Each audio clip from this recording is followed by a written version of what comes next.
નમસ્કાર ખેડૂત મિત્રો, આજે આપણે નટરાજ થ્રેસરનું હર્બમ મોડલ 2026નું મોડલ આપણે અત્યારે ચાલુ કરેલું છે તુવેરમાં. તો જોઈએ આપણે વિડીયોની અંદર કે રિઝલ્ટ કેવું છે. ખાસ કરીને આગળ બન્યા રહેજો. શરૂઆત દર વખતની જેને આપણે ઓરથી કરીએ અને તુવેરમાં ખાસ તમને જણાવી દઉં કે તુવેર નીચેથી વાઢેલી છે થોડીક, અને દરિયાકાંઠો પણ છે. આપણે આ વિસ્તાર બેડ ગામમાં આખીએ છીએ. તમે જોઈ શકો છો આ રીતે છે, પણ તોય કાંઈ વાંધો નથી, સારી રીતે કાપે છે. અને ખાસ સેટિંગના ઘણા બધા મિત્રોનો વિડીયોનો ફોન આવતા હતા, મેસેજ આવતા હતા કે તુવેરમાં કઈ રીતે સેટિંગ કરવું. આમ તો જો કે આપણે લેટ છે, પણ મારે સેટિંગનો વિડીયો હું ત્યારે જ બનાવું જ્યારે હું સેટિંગ કરીને ખુદ હાંકવા જાઉં પછી જ, એટલે થોડુંક લેટ થશે. પણ ગમે ત્યારે કામ આવશે ખેડૂતને એ રીતે વિડીયો બનાવેલો છે, કોઈ પણ કંપનીના થ્રેસરમાં હાલે એવો. અત્યારે ખાસ આપણે આ નટરાજ થ્રેસરના હર્બમ મોડલનું રિઝલ્ટ જોઈએ કે આ રીતે ઓર થાય છે. એલિવેટરની જો વાત કરીએ તો રીટને ચાયણામાં નાખી દઈએ છીએ, જો આ રીતે.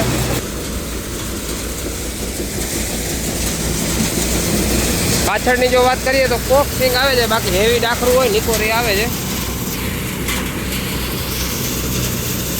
જોઈએ ખેડૂત કહે તો એકવાર પાછું નાખી દે, પણ 7-8 વીઘાની તુવેરમાં કદાચ 1-2 ભારી થાય તો થાય એવું છે.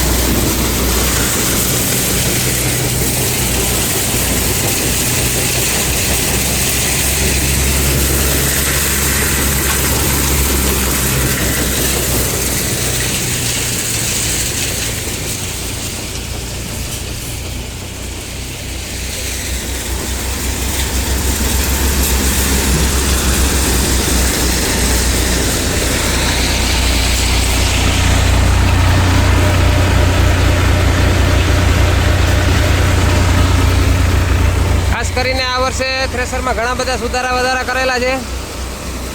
એક તો મેન ખૂબ જ ઉપયોગી સુધારો છે આ છે કે કટરજારી આપણે અહીંયાથી ઉપર નીચે કરી શકીએ છીએ.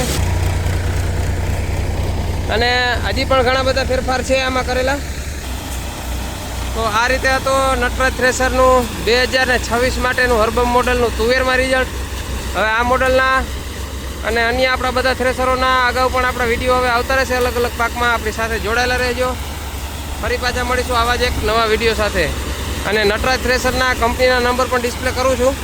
કોઈ મિત્રોને વધુ માહિતી જોતી હોય તો એમાં કોન્ટેક્ટ કરી શકે છે.